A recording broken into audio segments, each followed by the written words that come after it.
अस्सलामु अलैकुम वरहमतुल्लाहि वबरकातुहू। नाज़रीन, इस वक्त शॉर्ट न्यूज़ में एक बड़ी खबर रियासत महाराष्ट्र से आ रही है। जी हाँ, अमित शाह होम मिनिस्टर ने बड़ी बात कहते हुए मुंबई में ये कहा कि उद्धव ने धोखा दिया, उद्धव को सज़ा मिलनी चाहिए।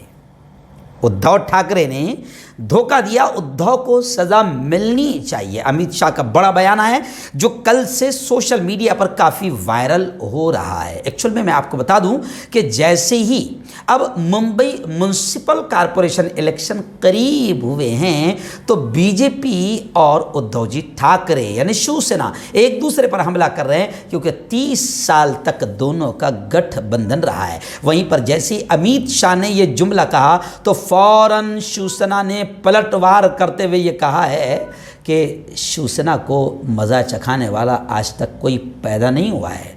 और फिर शिवसेना ने ये भी कहा है, क्लियर तौर से ये कहा है कि धोखा हमने नहीं दिया, बल्कि अमित शाह ये ना भूलो, बीजेपी वालों ये ना भूलो कि रियासत महाराष्ट्र में तुम बाल ठाकरे और शिवसेना की उंगली पकड़कर ही आगे आए थे। शिवसेना की उंगली पकड़कर ही तुम आगे आए थे।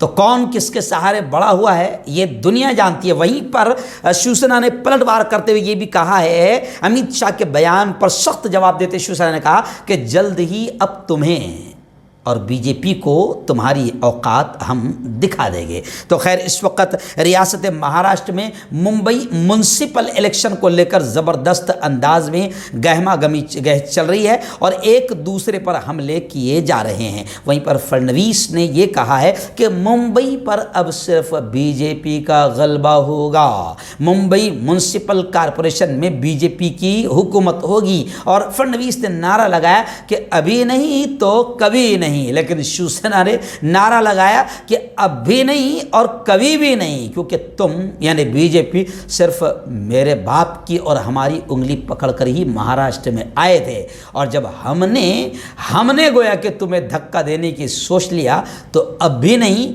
और कभी भी नहीं। वैसे अब शिवसेना ये भी कह रही कि महाराष्ट्र ने देख लिया है कि तुम घटिया और नीच तरीके से ही सिर्फ महाराष्ट्र की हुकूमत को गिराने का नहीं काम कर रहे, बल्कि हर जगह तुम ये काम कर रहे हो। लेकिन बिहार ने तुमको लात मारा, झारखंड में भी तुम्हारी नीच और नापाक नीति जो है कामयाब नहीं हुई है। हेमंत सोरेन ने एतमाद का वोट जीत लिया है। तो अब सिर्फ महाराष्ट्र नहीं बल्कि बहुत जल्द तुम मुल्क से साफ होने वाले हो। और नीतीश ने तो कह दिया कि बीजेपी से गठबंधन तोड़कर मैं बहुत खुश हूं। और नीतीश ने, राहुल गांधी वगैरह ने अब मुलाकात कर ली है और अपोजिशन मुल्क से नफरती पार्टी यानी बीजेपी को मुक्त करने के लिए हाथ मिला रही है और तमाम अपोजिशन पार्टियां एक हो रही है।